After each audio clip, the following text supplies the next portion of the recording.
Watch as Karoline Leavitt dismantles the legacy media's monopoly on White House access.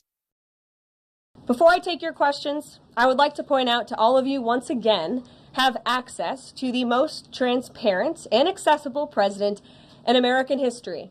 There has never been a president who communicates with the American people and the American press corps as openly and authentically as the 45th and now 47th president of the United States. This past week, President Trump has held multiple news conferences, gaggled on Air Force One multiple times, and sat down for a two-part interview on Fox News, which aired last week.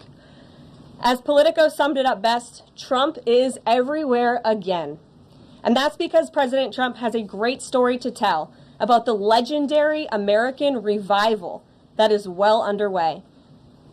And in keeping with this revolutionary media approach that President Trump deployed during the campaign, the Trump White House will speak to all media outlets and personalities, not just the legacy media who are seated in this room.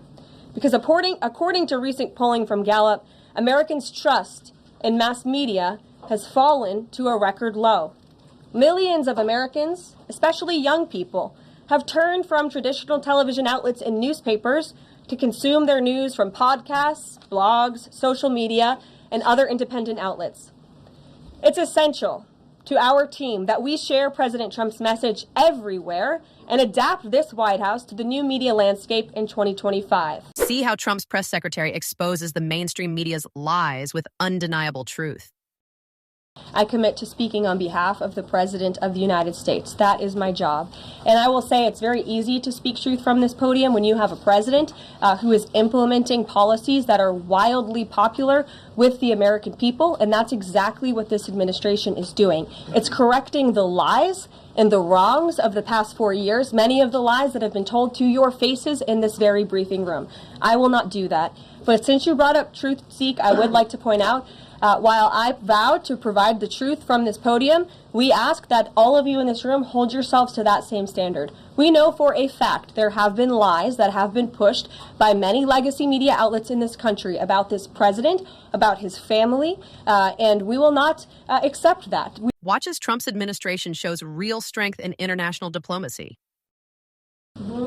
Absolutely. I'll echo the answer that the president gave on Air Force One last night when he was asked a very similar question by one of your colleagues in the media.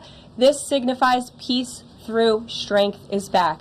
And this president will not tolerate illegal immigration into America's interior. And he expects every nation on this planet, again, to cooperate with the repatriation of their citizens who illegally entered into our country and broke America's laws. Won't be tolerated. And as you saw, the Colombian government quickly folded and agreed to all of President Trump's demands. Flights are underway once again.